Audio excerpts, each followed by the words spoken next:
दुनिया के नक्शे पर नई लकीरें खिंच रही हैं। ये सिर्फ देशों की सरहदें नहीं, बल्कि भविष्य के व्यापार पर कब्जे की लड़ाई है। एक नई वैश्विक शतरंज की बिसात बिछ चुकी है और इस खेल में दांव पर है दुनिया का कंट्रोल।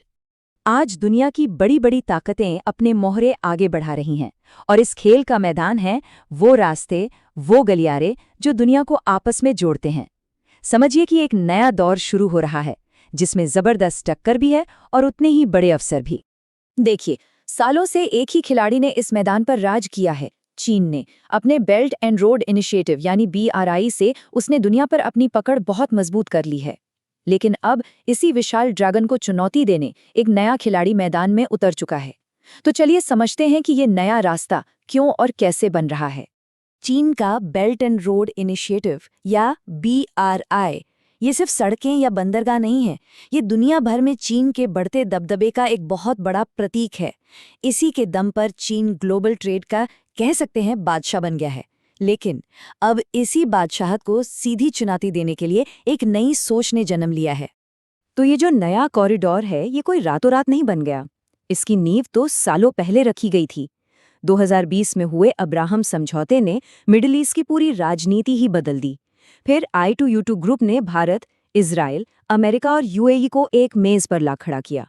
और आखिरकार 2023 में नई दिल्ली के G20 समिट में दुनिया ने एक ऐतिहासिक ऐलान सुना।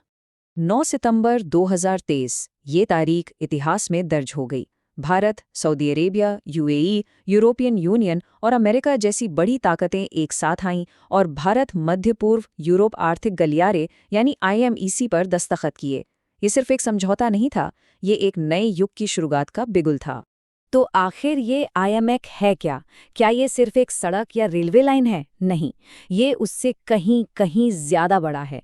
ये एक ऐसा महत्वाकांक्षी प्लान है जो एशिया, मिडिल ईस्ट और यूरोप को एक बिल्कुल नए तरीके से जोड़ने का दम रखता है। AMEC के 2 हिस्से हैं। पहला, ईस्टर्न कॉरिडोर जो भारत को समंदर के रास्ते अरब की खाड़ी से जोड़ेगा, और दूसरा, नॉर्दर्न कॉरिडोर जो खाड़ी देशों को रेल और सड़क के नेटवर्क से सीधे यूरोप तक पहुंचाएगा। ये एक ऐसी स्मार्ट रणनीति है जो पुराने भीड़-भाड़ वाले समुद्री रास्तों का एक तेज और भरोसेमंद विकल्प देती है। लेकिन IMEC सिर्फ सामान ढोने के लिए नहीं है, ये एक मल्टी लेवल ब्रिज है। इसमें जहाज और ट्रेन तो है ही, साथ ही बिजली और क्लीन हाइड्रोजन के लिए एक एनर्जी ग्रिड और हाई स्पीड डेटा के लिए एक डिजिटल हाईवे भी शामिल होगा। ये सही मायनों में 21वीं सेंचुरी का एक स्मार्ट कॉरिडोर है। तो इसका सबसे बड़ा फायदा क्या होगा? अंदाजा ये है कि ये कॉरिडोर भारत और यूरोप के बीच ट्रांसपोर्ट का समय 40% तक कम कर देगा। जरा सोचिए, ये व्यापार की दुनिया में कितनी बड़ी क्रांति ला सकता है।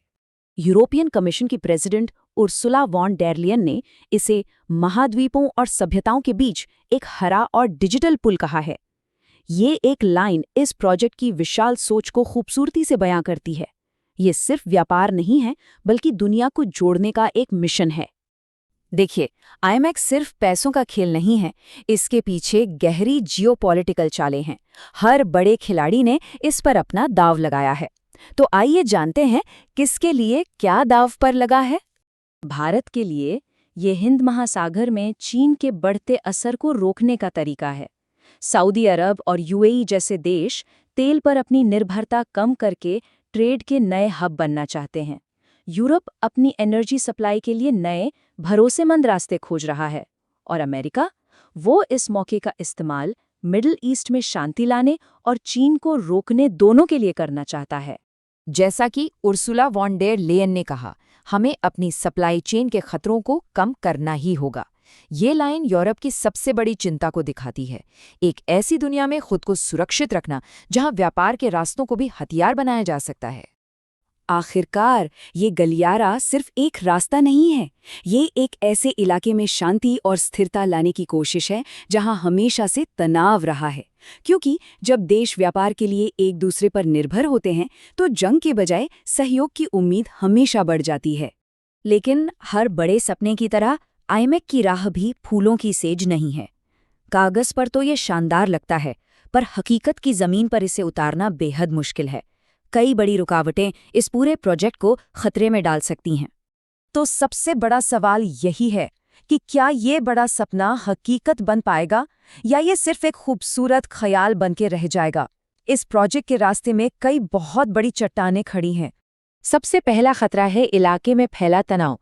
इजराइल हमास जंग ने इस कॉरिडोर की नींव हिला दी है। दूसरा है पैसा। इतने बड़े प्रोजेक्ट के लिए फंडिंग कहाँ से आएगी, ये अभी तक साफ नहीं है। तीसरा, पड़ोसी दुश्मन। तुर्की और मिस्र जैसे देश जिन्हें इस रास्ते से बाहर रखा गया है, वो इसे कामयाब नहीं होने देना चाहेंगे। और आखिर में चीन का BRI, जो पहले से ही एक मजबूत स्थापित खिलाड़ी है। तुर्की के राष्ट्रपति एर्दोआन का ये बयान तुर्की के बिना कोई गलियारा नहीं, ये सीधे तौर पर एक धमकी है। ये दिखाता है कि इस रास्ते को बनाने के लिए सिर्फ पैसा ही नहीं बल्कि बहुत मजबूत कूटनीति की भी जरूरत होगी। और यहीं कहानी में एक चौंकाने वाला मोड़ आता है। ग्रीस का पीरियस बंदरगाह, जो यूरोप में IMF का मेन एंट्री गेट माना जा रहा है, उस पर एक चीनी सरकारी कंपनी का कंट्रोल है। मतलब जिस रास्ते से चीन को चुनौती देने की तैयारी हो रही है, उसके दरवाजे पर ही चीन पहले से पहरा दे रहा है। तो हम एक ऐसे मोड़ पर खड़े हैं जहां से दो रास्ते जाते हैं। क्या IMF एक ऐसा पुल बनेगा जो दुनिया को जोड़ेगा और तरक्की लाएगा, या ये बड़ी ताकतों के बीच एक नई जंग का मैदान बन जाएगा? दुनिया के व्यापार का भविष्य शायद इसी सवाल के जवाब में छिपा